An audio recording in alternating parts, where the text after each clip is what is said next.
النهاردة نقدر نقول إن الأبجدية اللي إحنا حطيناها واتفقنا عليها معجزة، عاملة شغل في منتهى الجمال. يعني لفظة واحدة حطها الراجل بأكتر من مدلول وأكتر من معنى، زي ما قرأناها مع بعض تقرأ الكلام ده كله معجزة، شغلانة جميلة جدا جدا رائعة. أنا عايز أدخل في الموضوع على طول، وفي نفس الوقت هنقدر النهاردة نقرأ عبارة جملة، لأن كذا حد قال لي إحنا بنجيب كلمة كلمة كلمة أو رمز رمز، لما نشوف جدرية نقراها إزاي. فكان الأمر محتاج مننا تأني عشان ناخد مجموعة من الكلمات نقدر نحطها جنب بعضها نقرأ بيها موضوع معين. النهاردة هنحط رمزين جنب بعض نقرأ بيهم موضوع، اما يبقوا ثلاثة يبقوا أربعة يبقوا خمسة الموضوع يكبر معانا، نقدر نقرأ شكل كامل، جدرية أو بردية أو بتاع. بس مع الوقت يعني الأمور مش محتاجة استعجال. نشوف كده النهاردة، لأن في اتفاق هنتفق النهاردة إن شاء الله في نهاية الحلقة هيكون رائع يعني. لأن بعد ما هنثبت بالدليل إن الموضوع موضوع كتاب الموتى مش هيبقى اسمه كده، بعد كده هنقول إن هو كتابات الأمون، بالإثبات بالدليل بالفعل من غير ما نشك في حاجة. والأبجدية هي اللي وصلتنا لكده، مش بمزاجنا، احنا ما اكتشفناش ده، ما اخترعناهوش يعني، احنا اكتشفناه واحنا بنقرا مع بعض. نشوف كده مثلا هنا بيتكلم على الرسمة دي اللي هو بيت الأمون اللي احنا قلنا عليه، أو كتابات الأمون اللي احنا ذكرناها. الرسمة دي اللي عليها الماوس وجنبها طائر السمان وجنبها كتاب وفي 3 شراء، يعني مسألة جمع يعني. والمترجم فاهم من سياق النص ومن الرسومات المصاحبة انه بيتكلم على المسألة دي مش كتابات بس، ده هو بيتكلم على مصروف ونفقات. يعني الناس دي بتسجل حاجة فيها مصروف وفيها نفقات، فهو فاهم كده من سياق الرسومات، لان انا معيش الا كلمتين اتنين لكن هو الجملة طويلة. فالمترجم فهم من السياق كده. والرسمة دي هتلاقيها جت مثلا في 3 4 برديات 10 برديات كده بالشكل دوت. ودي كذلك اللي عليها الماوس دي جت بنفس الشكل اللي بتوحي له بالكلام ده يعني. فهي جاية بتقول ايه الكلمة ديت؟ جاية باختصار كالتالي، بتقول ايه؟ بتقول ادي الرسمة، هي الرسمة اللي انا هتقل عليها مرة تانية ديت، اللي هي كتابات الامون. انا هنقولها بس اول مرة عشان لو كان حد مش متابع معانا. ادي حرف الكاف، وادي الت، وده الألف المد كتابة، وده الب، وده الألف كتابات، وده الت. ألف لام ال، همزة ميم، مو واو، أمون دي النون. كتابات الأمون كل واحدة عليها كده شرطة زي ما احنا قلناها. بيتكلم، هو بيقول لك إيه؟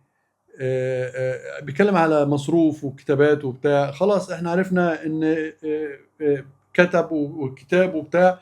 هي هنا كده هي كتاب، اللي هي حاطط لها العلامة دي كده، حاطط لها العلامة ديت كتاب. يعني مر علينا الكلام قبل كده، بس كلمة المصروف دي بقى هي الجديدة اللي احنا هنشوفها.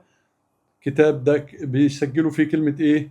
ميم، ألف، صاد، مص، واد الراء، اللي هي كلمة مصر. فاكرين مصر كانت جميلة، كانت جاية من نفس العبارة دي. كتاب المصروف، ادي الواو وادي الف، كتاب المصروف. بيسجل المصروف وكتب المصروف. وكلمة السجل احنا خدناها قبل كده، كلمة السجل عدت علينا. كلمة السجل ديت لو انتوا فاكرين كانت علامة جميلة خالص. العلامة دي، العلامة دي معناها السجل. اي، والسين نص دايرة ده السي، ودي الجيم، ودي اللام. السجل، العلامة دهيت، العلامة دي معناها السجل. واللي هي هنا كده اللي انا دي هعمل تحتها خط السجل. فهو بيقول كتاب وسجل المصروف. كلمة مصروف هي اللي تهمنا قوي، اللي هي تحتها الخط التقيل تاني اللي احنا بنتكلم عليه ده، مصروف. كتاب مصروف. طب ما هو راح جاي تاني جنب كتاب ومصروف ديت، راح حط طائر السمان كده. طائر السمان ده جنب الكتاب ده حط طائر السمان. فقصده ايه في طائر السمان؟ يعني هو ايه اللي وداه عند طائر السمان عشان يقول لنا كده؟ احنا هنيجي نكتب هنا، انا مجهزه السمان قبارة اهوت، احنا كاتبينه زي ما اتعلمناه. السمان أوبرا كتبناه كده. فهو الراجل بيقول إيه؟ ده كتاب كتاب اهوت اللي هي دي كده، وممكن يحطها بشكل افقي، يعني لو عملها كده برضو شغالة، دي او دي كتاب المال، ميم ألف، دي ألف ودي لام، كتاب المال، كتاب المال، دي اللي تحتها الخط دي المال، كتاب المال. وحطوا مع طائر السمان، يبقى طائر السمان مرة جه أبو الهول، مرة جه فرعون، مرة جه، تشوفي بيجي في كل حاجة زي ما أنت محتاجه، أو هو زي ما الحروف بتنطق الأبجدية حسب سياق النص، هو ماشي معاها بشكل جميل جدا. كتاب المال. هنشوف تاني عشان الوقت بتاعنا ما ياخدناش بشكل كتير ونمشي مع الراجل بشكل كويس. هو بدأ هنا يروح على الرسمة ديت ويدخلنا بقى في ايه، ميدان معركة والحرب احنا قلنا من كلمة ميدان قرناها قبل كده في نفس المدينة، والميدان قرناها، مش دي القضية. طبعا هو حاطط هنا علامة استفهام في ميدان المعركة يعني، بس هي موجودة طبعا، هنشوفها نبص عليها.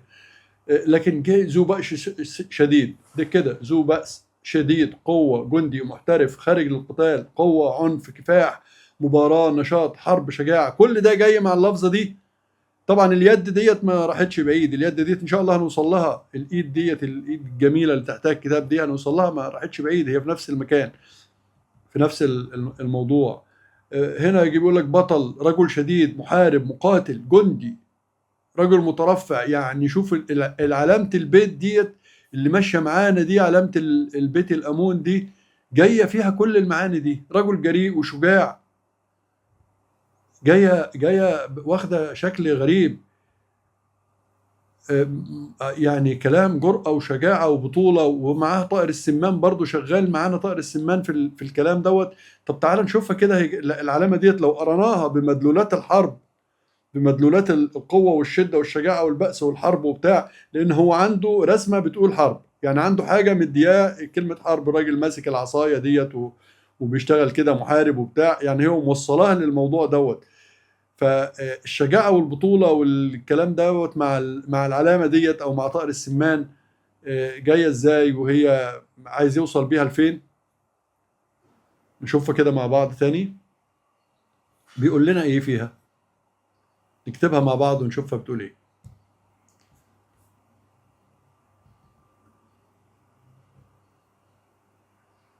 ادي كتابة الامون اللي هي العلامة دي اللي احنا متفقين عليها.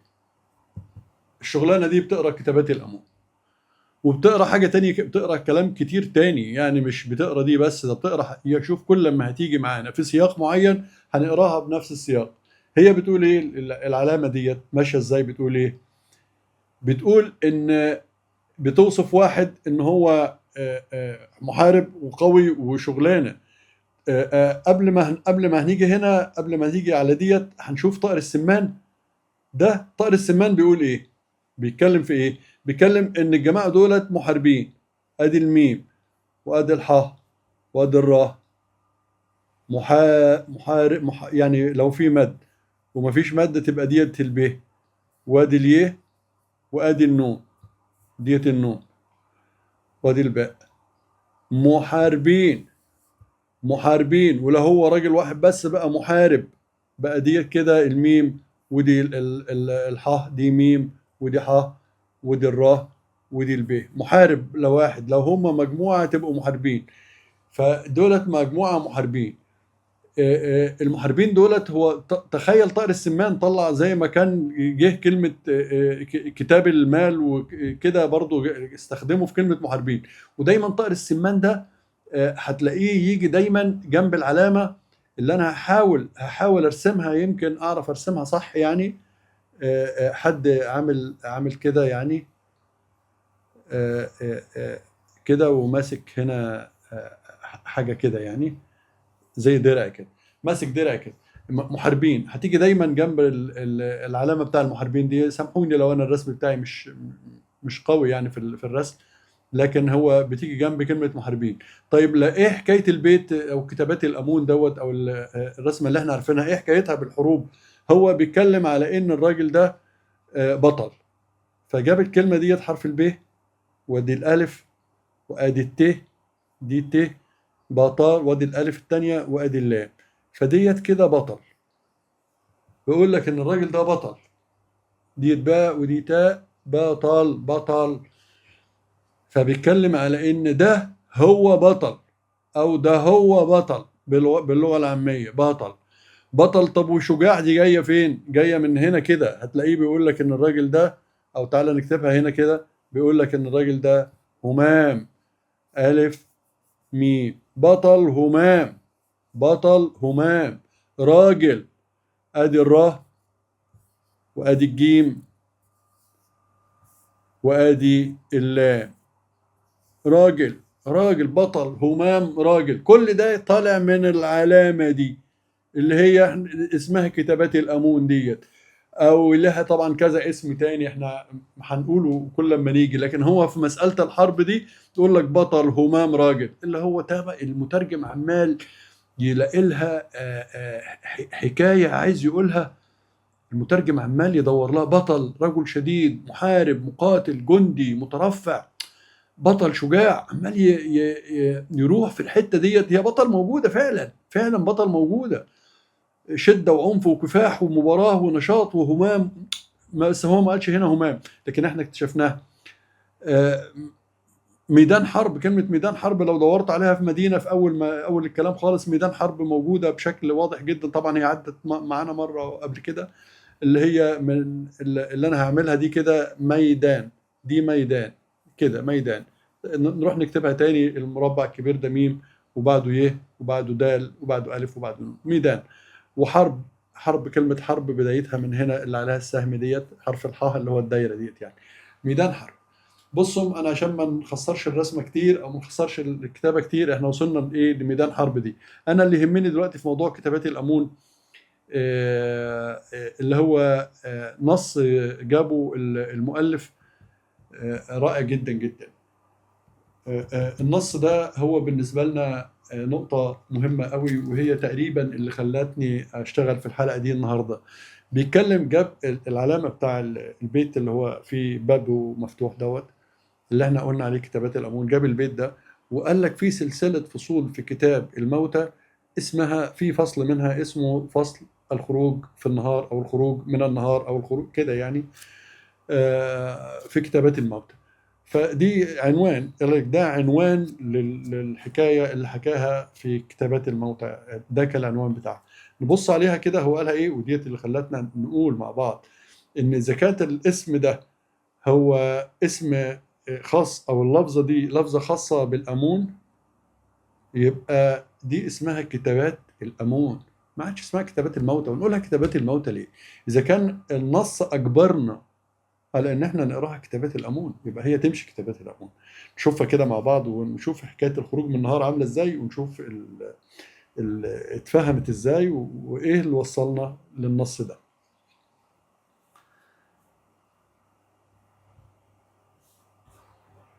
هنا مع تسلسل الكتابه، تسلسل المعاني، البطل والشجاع وكده، خلاص احنا عرفنا كده. هنا بيقول لك ايه؟ الخروج نهارا، او الخروج في النهار، او الخروج من النهار، عنوان عام لسلسلة الفصول التي تعرف عموما باسم كتاب الموتى. يبقى في كتاب الموتى في سلسلة فصول، في كذا ورقة منه، العنوان بتاعها بيبقى ديت البيت والبومة والبيت والعلامة دهيت. العلامة دي جميلة يعني، العلامة دي شكل يعني قريبة قوي من السمان، من طائر السمان. هنكتب ديت ونكتب ديت ونشوف الدنيا عامله ازاي. والعلامه ديت تاني مع البوم كده، بس ممكن دي ما تبقاش البومه يعني. شوف، حتى الرحله في الريف والارض، الفضاء وخروج من البيت هنجيلها يعني. بس خلينا هنا في كتابات الامون دي. يعني انا عايز اقول ان عند كتابات الامون ديت عنوان ممكن ان احنا نستخلص منه حاجه مهمه خالص النهارده يعني. نشوفها كده بشكل سريع عشان برضو الوقت ما يسرقناش. هو هنا بيقول ايه؟ بيقول انه خروج من النهار. ادي في الاول احنا عايزين نشوف ان الكلمه دهيت اللي في الاخر ديت النهار، دي حرف الهمزه ده كده، وده النون، وده الدايره الثانيه ديت اله، واسنان المنشار الاخيره ديت الراء. فبقت ديت النهار، الاخيره ديت النهار. هو بيقول ايه؟ بيقول ايه الكلمة؟ بتقول ايه؟ بتقول بعث الروح في النهار. فديت بعث ده الامون اللي عمل الشغلانة ديت يعني. ادي حرف الب، وادي العين، وادي الث. الروح دي اي او الف همزة يعني، وده الراء، وده الواو، وده الحاء. بعث الروح. الروح اللي تحتها الخط الاخير ديت الروح دي لغاية حرف الحاء. بعث الروح في في فيه ويه في النهار. بعث الروح في النهار، طلع في النهار. يعني ممكن يبقى طلوعهم في النهار، طلوعهم في النهار. يبقى احنا لو جينا من هنا كده الحتة دي طلوعهم الأخيرة اللي أنا خدت عليها خط الأخير دي كده بتنطق، نقراها مع بعض كده. الطه اللي هو نص دايرة، والسين مشار لام، والعي والهيه والميم طلعهم أو طلعهم في النهار. طلعهم في النهار. كلمة طلعهم هنكتبها كده.